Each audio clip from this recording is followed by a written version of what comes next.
And this is something very simple but very important, because as you know, we are down to about 60 psychiatrists in the whole of Sri Lanka now.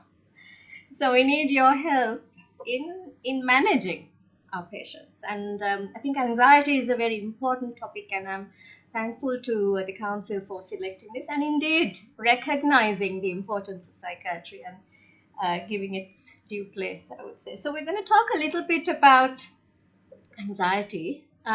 What we'll be covering today is what it is, because sometimes we're not very clear. You use the word feeling anxious, anxiety very loosely, but there are subtle differences. So what anxiety is in the context of today's lecture, and is it a common thing, and why do people get anxiety, and various types that you may see, and what you should do if you see or recognize somebody with this problem. I'll try to keep it as interesting as possible. Now, see, as humans, we have been programmed or geared to survive, right? And to survive, you need few basic requirements, right? Air, water, sleep, food, clothing, shelter. Very important aspect of survival is safety, right?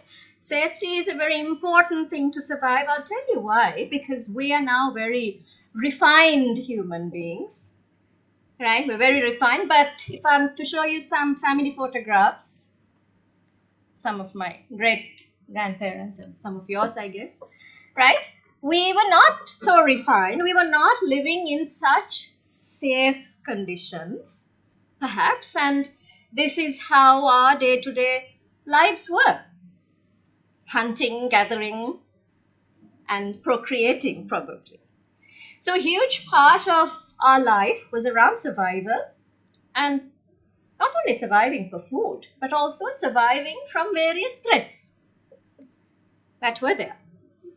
I'm taking you like many years back in time.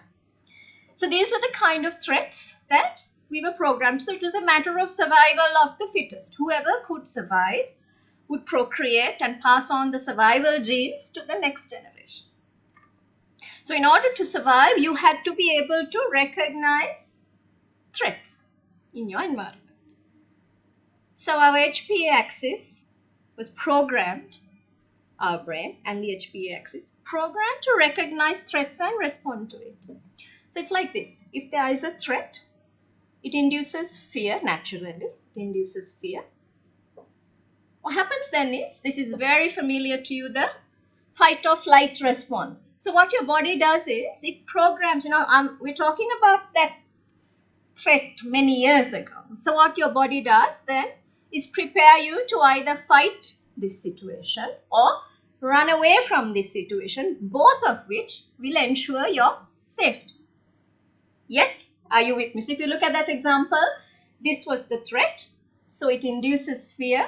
Then it induces this fight or flight reaction, which all of us have felt.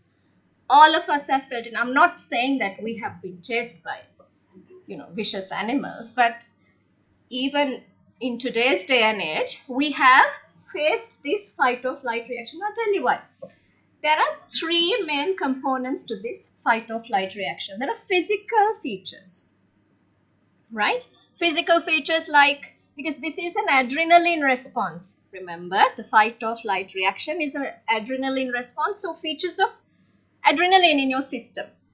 Trembling, heart palpitations, dizziness, nausea, shortness of breath, right? Then there are psychological symptoms, extreme fear. Will I be able to survive this? Fear, right? And then you have behavioral symptoms. What's that? Behavioral symptoms means, now this has caused a threat, this has caused fear, so you avoid that situation as much as possible, perhaps in the current situation or in the future. If you know that this area is inhabited by wild cats, you will avoid that.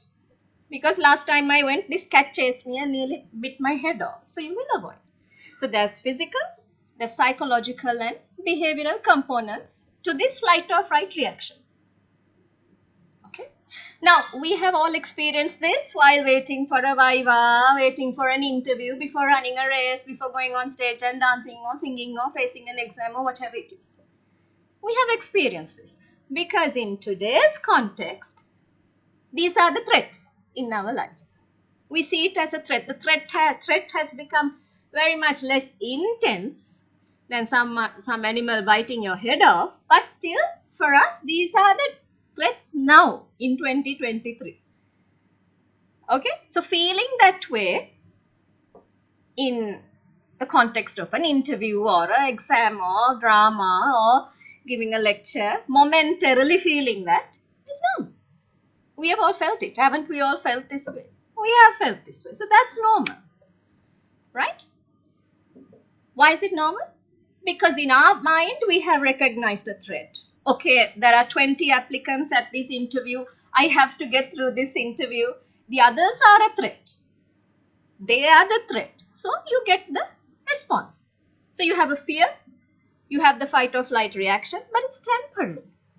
And once the interview is over, once the race is over, once the drama is over, do you continue to feel fearful and, have these behavioral, psychological and physical symptoms? No. It's very temporary and it doesn't affect your day-to-day functioning in any way. So then we speak of this word called anxiety now. This word anxiety has crept into our day-to-day language. You say, I'm feeling anxious, eya hari anxious, meya anxious. Arakunama mang anxious suna, and various things. So anxiety, feeling anxious, anxiety is a very, very commonly used word now. So is this the same as anxiety? No, anxiety is very different. Right? Anxiety is where there's no real threat. It's not really a threatening situation. And you have an exaggerated fight or flight response. Symptoms are more persistent. Remember, previously it was quite temporary, and it interferes significantly with your day-to-day life. And the main thing are these thoughts, the psychological component, the fear, maintains the anxiety. So I found this really interesting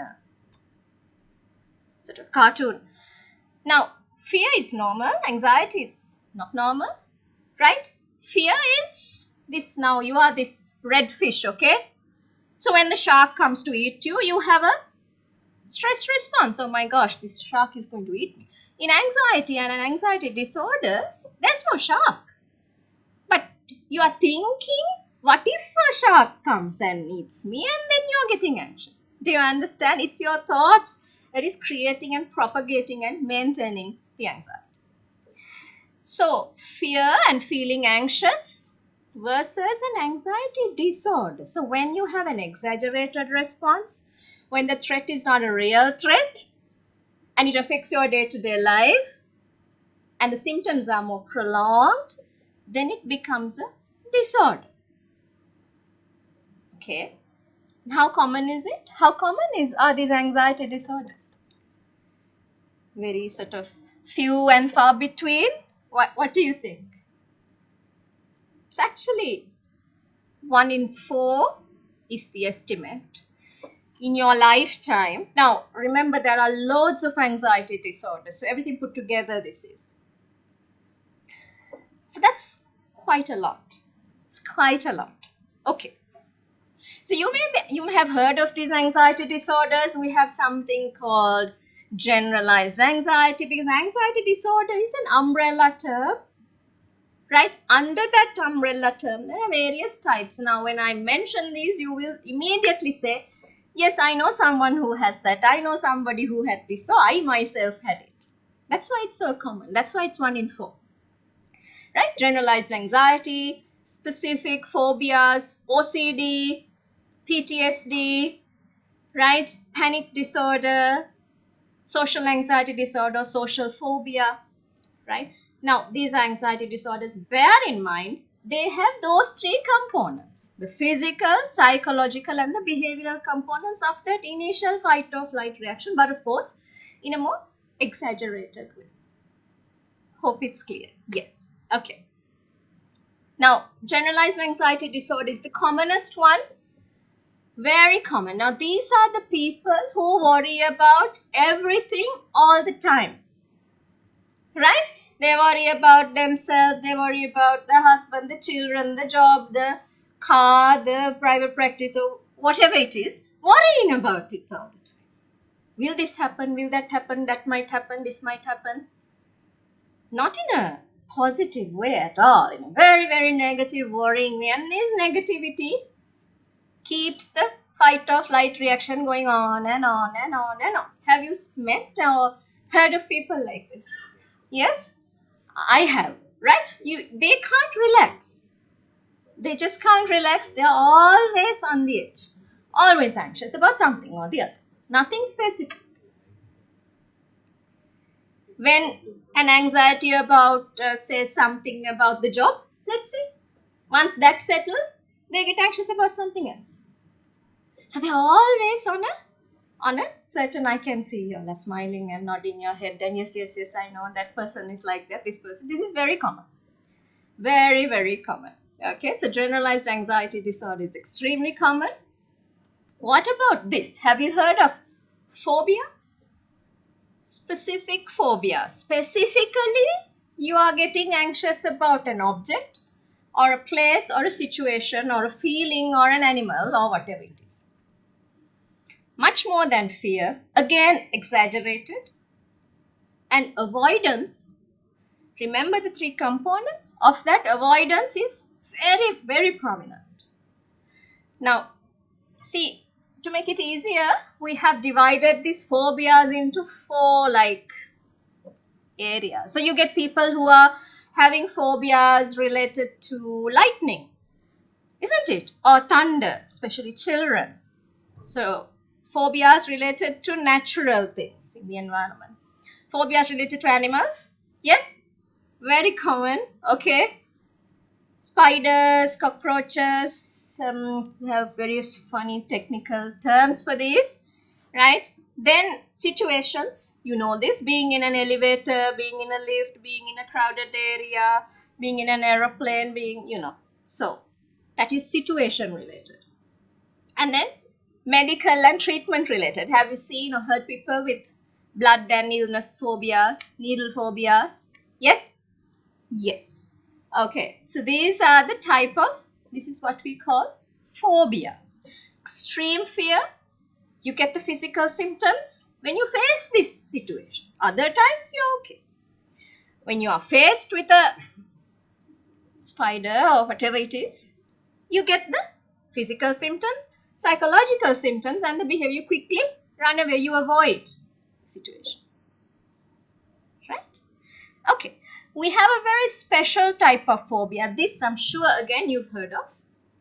Social phobia. Samajabhitikav. It's again onset is, I'll talk about who gets this more commonly, but it's the fear of social situations, prominently talking to someone in a social situation.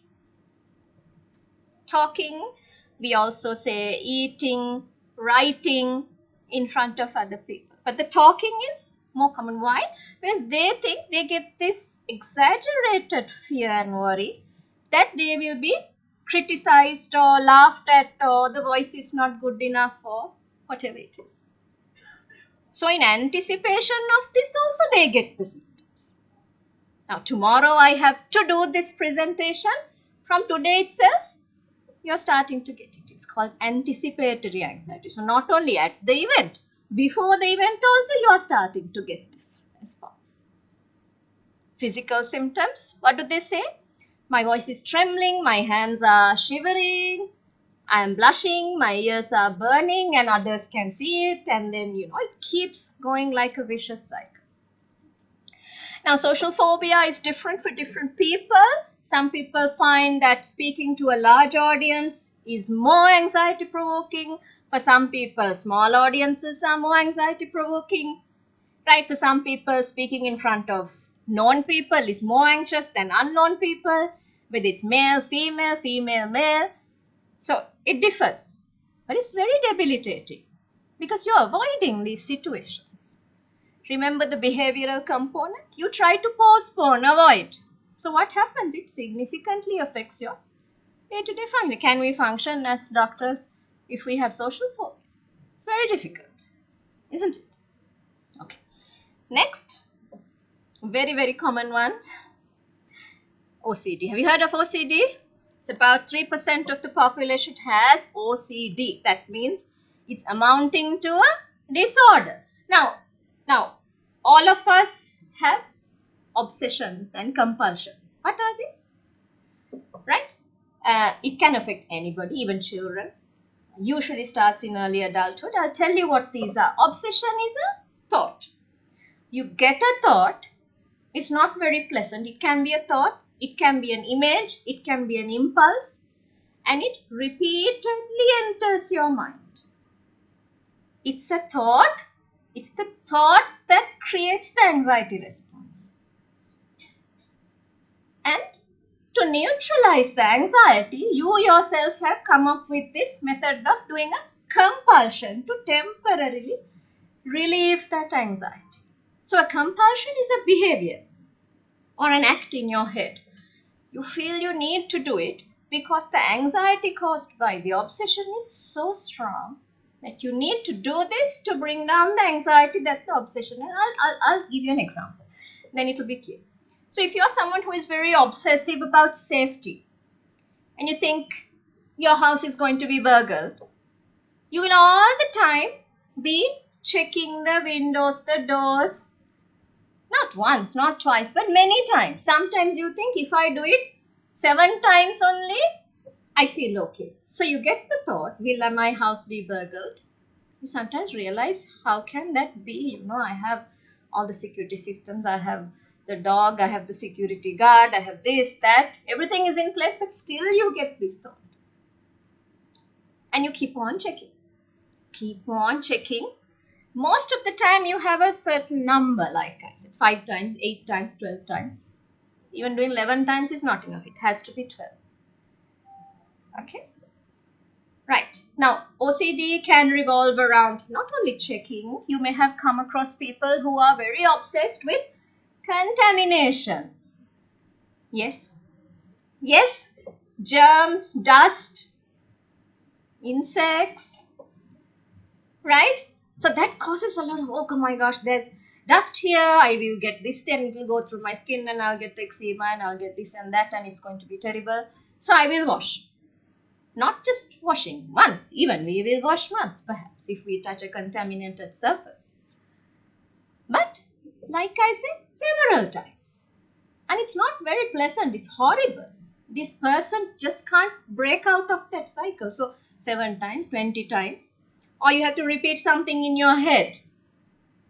Like a stanza or a verse or a gatha or something 3 times. Then only you feel relieved. Have you met people like this? Yes?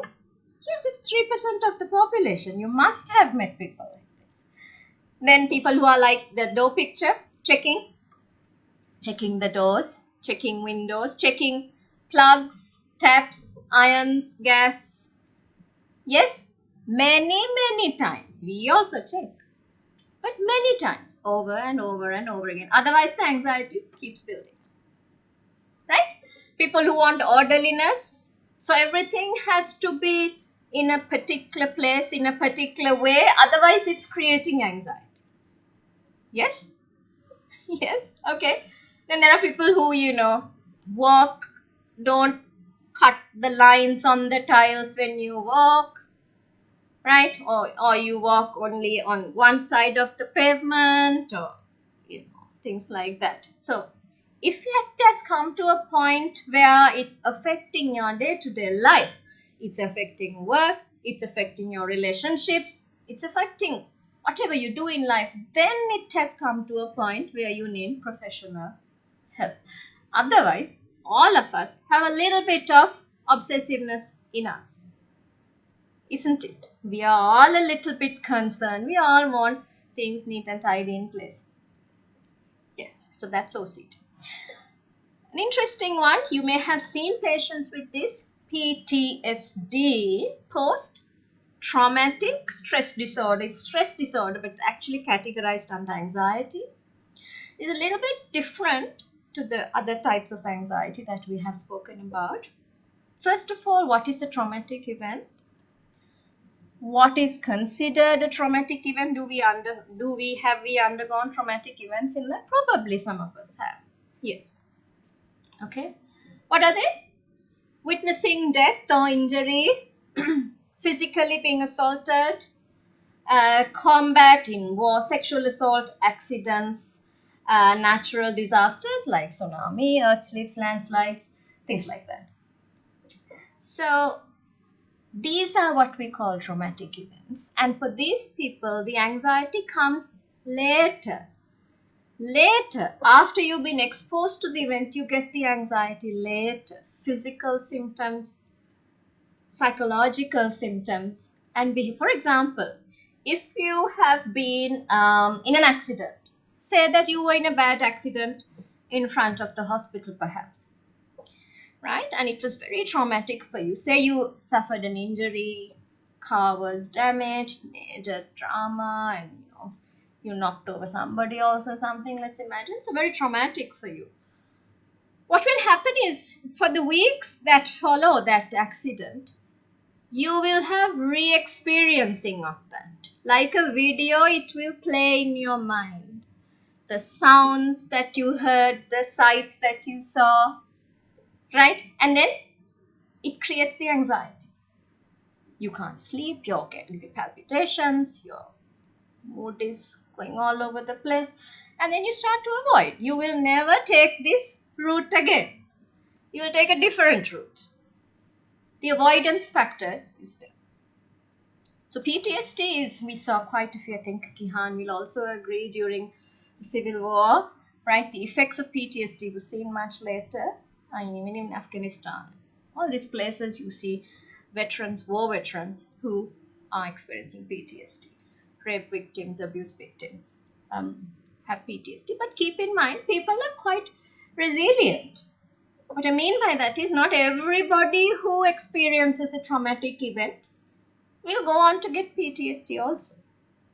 Something like that also. There are protective factors. We'll talk about it later. Right? So PTSD is something that you need to bear in mind.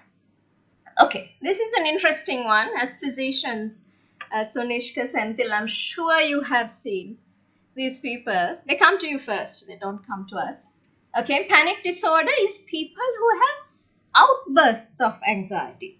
Unlike the generalized anxiety people who are always anxious, these people get anxious, the fight or flight reaction suddenly comes, and then it goes away. Then it comes, goes away, without anything specific. You can be watching TV, you can be with your kids, you may be at the salon, you may be shopping, you may be driving. There's no reason for you to get overly anxious, but suddenly you get it. Lasts for a few minutes, and then it goes down. Okay, and they have more of the physical and the psychological symptoms. Behavioral symptoms are also there. Physical, psychological, behavioral. They have the physical, also extreme, palpitation, sweating, can't breathe, choking feeling, numbness in your fingers, right?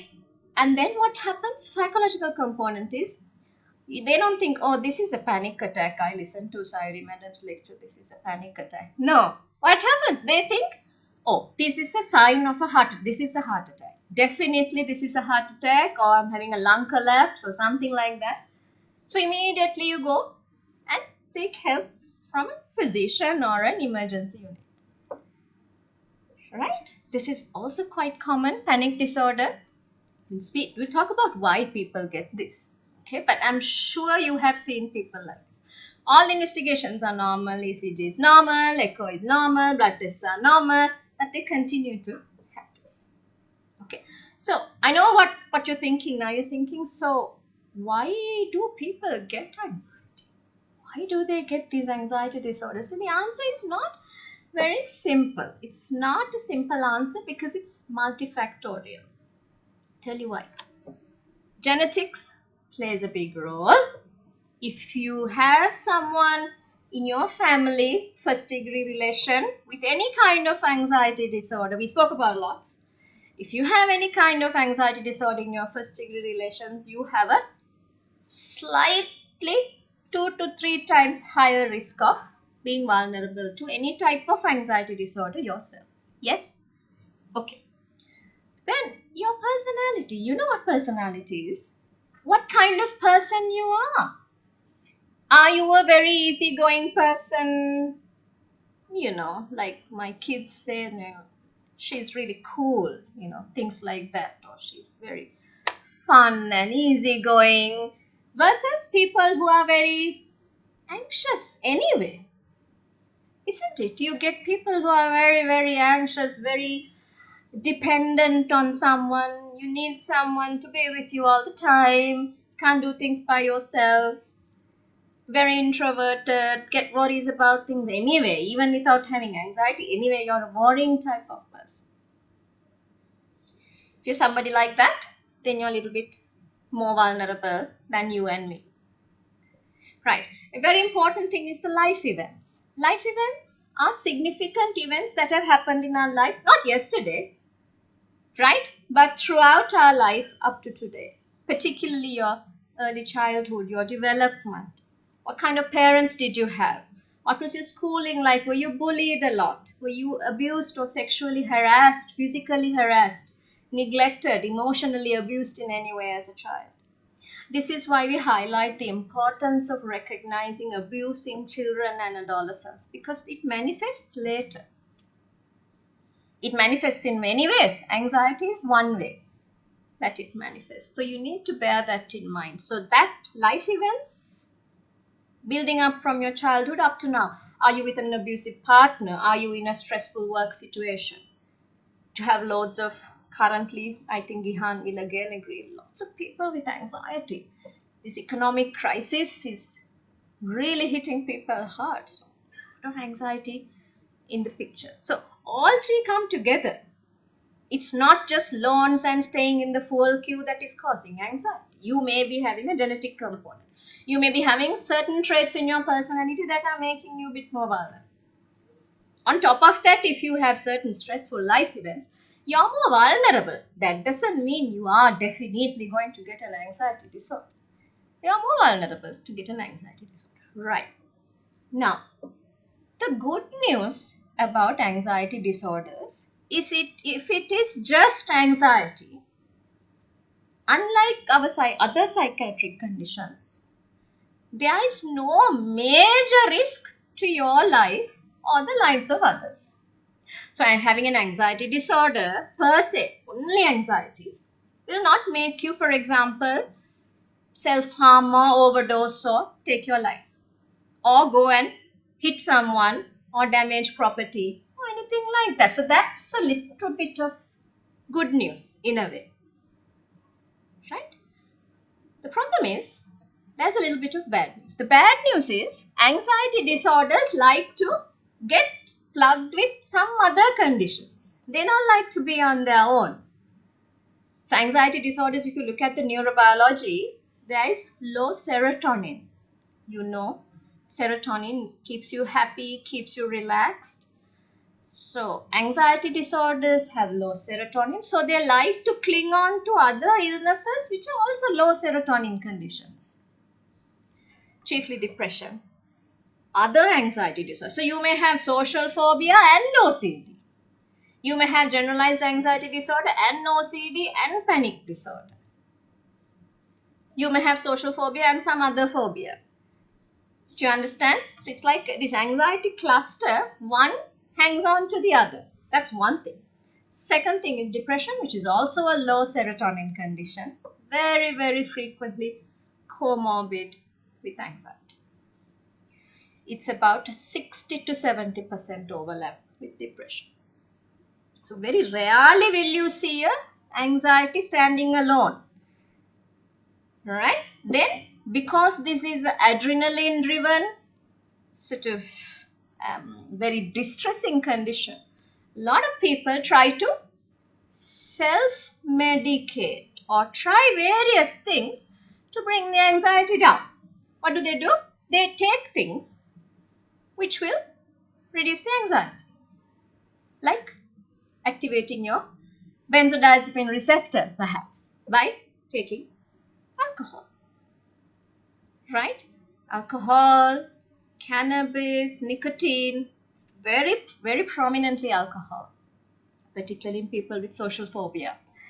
They'll come and say, doctor, when I take a little bit of alcohol, I'm able to go and give a speech and do this and that, do the lecture and do all that. Can I say, now am I supposed to say, oh yeah, that's good if it makes you feel relaxed? Go ahead, Am I supposed to say that? No, why? Why? So if it is helping him, if he says, I feel much more relaxed, I can teach the students better, when I take a little bit of alcohol, that phobia, that fear that I have when speaking to other people is not there. Why am I saying no to that? Because, so what if he's feeling okay? Why am I saying no? Because if you take alcohol to cover this problem, your alcohol use is going to become a problem. You will become dependent on that, and that's even worse than the social phobia. So a lot of anxiety people have substance abuse, particularly alcohol, so keep that in mind. Quite infrequent are the eating disorders. You've heard of anorexia, bulimia, particularly in young women. Young women who have anxiety disorders like particularly OCD, sometimes you will find that eating disorders are also in the picture. Fear of getting fat, trying to lose weight using extreme measures are quite common in young women with OCD. It's coming into the picture now in Sri Lanka. We hardly saw eating disorders, but now we are seeing more and more. Again, eating disorders is a low serotonin condition. There are other neurotransmitters, but it is a low serotonin condition. So it's comorbid. So therefore, bad news. Therefore, anxiety comorbid with depression is the one you will see most of the time. Or anxiety comorbid with a substance use problem like alcohol. So you have to manage two things. Then it's a bit difficult. The other thing which I didn't mention here is, say now y'all are not psychiatrists, no? Gihan and myself, and we are the psychiatrists. The rest of you are seeing patients with other issues, isn't it? Ischemic heart disease, rheumatoid arthritis, tuberculosis, pneumonia, this and that. Now bear in mind, those people also 1 in 4 will get anxiety disorders. 1 in 4, no? Right? Anxiety disorder, 1 in 4. So the problem with anxiety is that if it is comorbid with a physical condition, say your anxiety is comorbid with ischemic heart disease, it worsens the prognosis of your ischemic heart disease. Are you with me? So it worsens the prognosis of your other medical, surgical, neurological problems. So getting anxiety out of the picture will make things easy for you. Right? So you can easily manage the patient thereafter. So bearing that in mind, how can you help? What do we want you to do? We want you to sort of drop whatever you're doing and do an MD in psychiatry and, help diagnose all these patients. No. What we want you to do is, this is just an eye-opener to you. When you see a patient like this, hopefully you will remember some of this and direct them to professional help, because otherwise they are suffering. Their suffering, quality of life is going down, because the treatment gap, I think you know what treatment gap is. Treatment gap is about close to 70%. What that means is only 30% of people who need help for anxiety are getting it. The other 70 are out there suffering. Okay, why? Because it's not recognized and picked up early. Why? Because they don't come to us first, they come to you. They come to you with panic attacks. They pick up, people are very good at picking up physical symptoms. They're very good at that. They will notice palpitations, I'm sweating, I'm feeling breathless, I'm very restless, and they will get several ECGs and echoes and this and that, ultrasounds, MRIs, all that. But still, the fear is there. So they go to another doctor, another test, repeat it again. And then for you also sometimes it's difficult because they don't highlight the psychological part of it. They will highlight only the physical. So now you are also worrying what's going on because everything is normal. You can't really elicit anything major in this patient, but the patient is complaining. So bear in mind that they are very much under-recognized. The treatment gap is huge. And they come to us only when the comorbidities have come, and then they are either dependent on alcohol or the depression has gone out of hand. That is when they come to us. When you trace back, you will realize that the starting point has actually been a very simple anxiety. Right? Okay. So what can we do? How do we as psychiatrists manage this condition? Right? So we use what is recommended is a combination of medication and what we call therapy or talking therapies. So what we recommend is a combination. I'll tell you why. If you look at the symptom triad, the physical symptoms, psychological symptoms, and the behavioral symptoms, you can see that the non-pharmacological aspects, the talking therapies, we have an array of talking therapies. We have trained people to do this, right? Psychologists, OTs who are trained in this. So for your physical symptoms, yes, medication can work. And you combine then that with non-pharmacological methods like relaxation. So many. I've just highlighted relaxation. For psychological symptoms where your thinking is erroneous, you are interpreting it in a very disastrous way, in a catastrophic way, then you remake those thoughts, you correct those errors. That's called cognitive behavioral therapy. Yes, certain medication will also help. Behavioral symptoms. I'm not using the Kandy Society road after the accident. I'm spending extra 30 minutes going around some other route and coming to Kandy Hospital.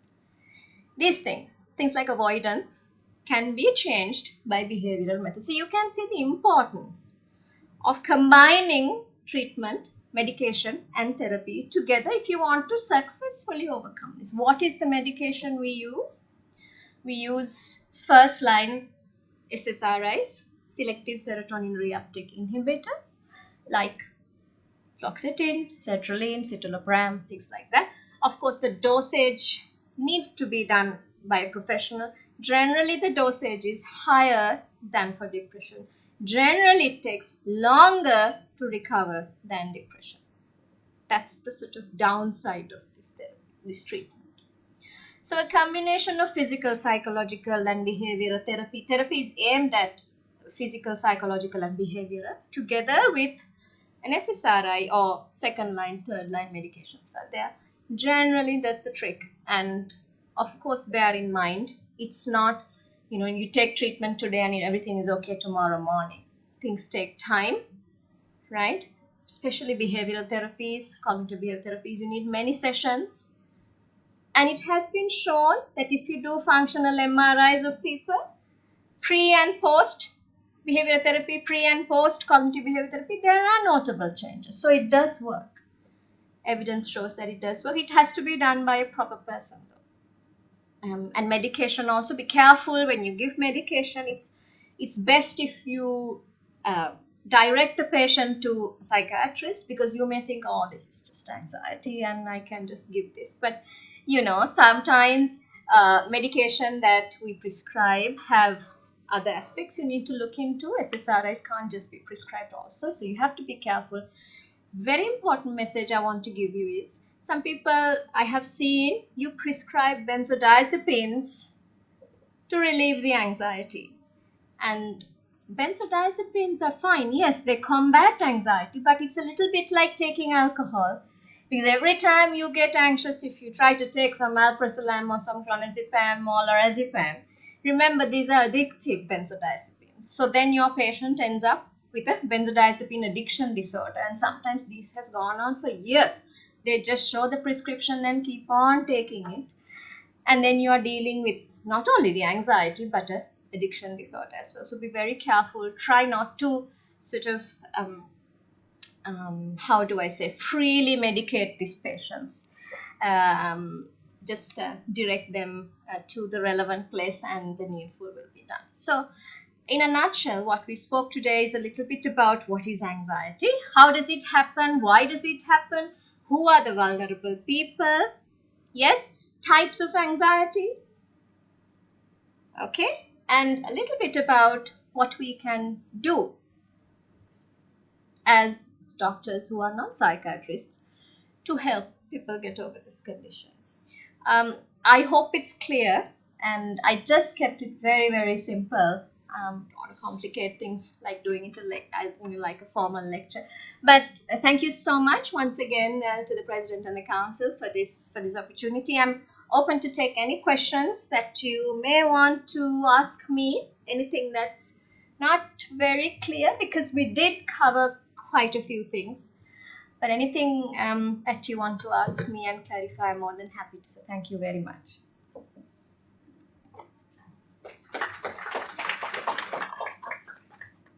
Yes, anything that you would like to ask? No?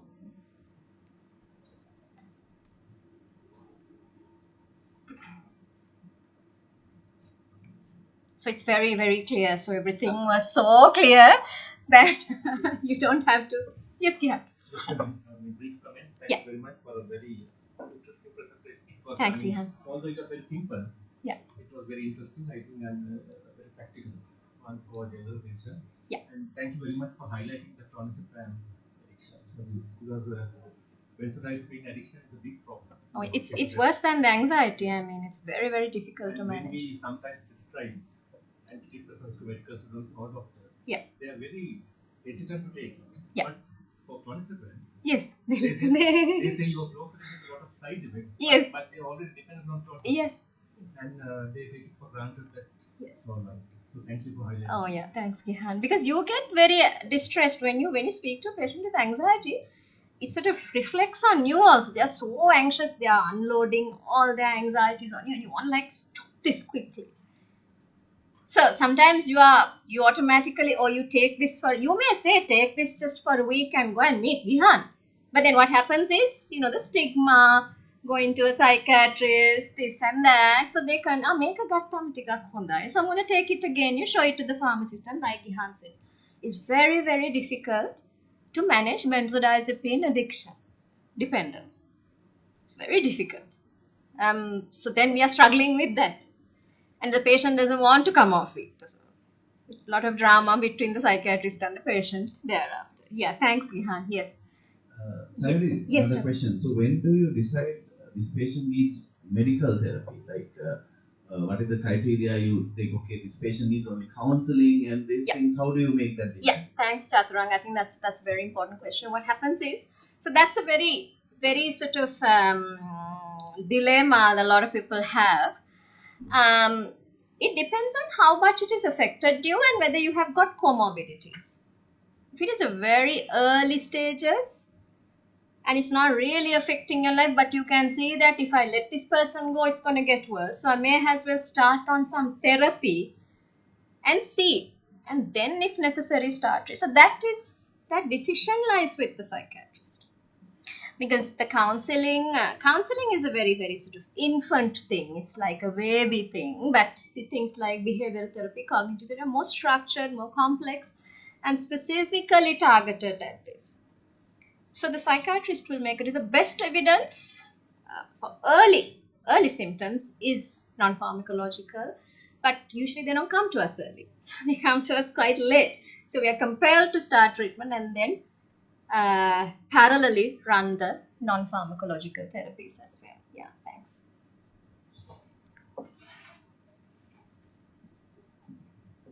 I'm a pediatrician. Yes, sir. We do see many children with exam anxieties, similar to the when to refer to the psychiatrist. Yes, we are seeing, again, I think Jan will agree, when the scholarship exam is about to come, you get a whole load of 10-year-olds coming. When the O-level is about to come, whole lot of O-level people are coming now. These days, I think A-levels. No, Gihan? Yes, so many people with it. A-level, pre-A-level students. Yes, if it is what the parents says, doctor, this child is completely not herself, affecting day-to-day functioning. If the child's eating, sleeping, playing, interaction, other activities is getting affected. child is isolated, always expressing worry, fear. Parents are very good at picking up when kids are changing. So I would say bring them early. Better to be safe than sorry, because you also may be missing the other comorbidities which only a professional can pick up. So I would say any doubt, please send, because early teenage years is when anxieties start. So please send. Unfortunately, we are running out of child and adolescent psychiatrists. I think we have 3 or 4 for the whole country. But Gihan, myself, or anybody else is always better. Reassure the parents, but say, shall we go and get an opinion? That's always better, sir. Because children are sometimes not very open. They may not say things. So a professional is better suited to handle the situation. Yes, madam. Thank you, Sayuri, for that excellent lecture. Sometimes when they come with the anxiety, with the heart rate also on the higher side, we used to start them on the beta blocker and then we refer to you. What do you think about that practice? Yeah, beta blocker is good, madam, for peripheral symptoms of the physical symptoms, the peripheral symptoms, like the tremors, lowering the heart rate. We call it peripheral symptoms. But the central feature is still there. I suppose, Gihan, starting on a beta blocker depends, madam, because beta blocker doesn't have very high evidence to say that it controls the anxiety, but temporarily, if your patient is having more of the motor symptoms, the physical symptoms, then you may start it, because that's not addictive. But always refer. Doesn't always work. Sometimes it works for social phobia, but for people like OCD, sometimes a beta blocker may not work. Like I said, if the physical domain is very prominent, you may start it. And please refer to us. Yes. Sometimes when they are having the depressive features, Yeah. and also the poor sleep, Yeah. That we used to start the short course of the benzodiazepine with the SSRI. Hope that is all right. Certainly, madam, and making sure that it is a short course. And also you will have to ensure that they do eventually come to us within at least the scope of 2 to 3 weeks, because otherwise they're definitely going to do that. Like Gihan said, they may not take the SSRI because the benzodiazepine temporarily reduces the anxiety. It does do that. And then they just stick with that because of the stigma coming to us. Whatever it is, they don't think that they have a psychiatric, they are walking, talking, driving, taking the kids to school. But of course, they realize that it's affecting their day-to-day function. Still, they think it's more of a physical thing or something. So they will come to you perhaps repeatedly again. But make sure that the benzos don't go on for more than 2 weeks, maximum 3, I would say. Okay.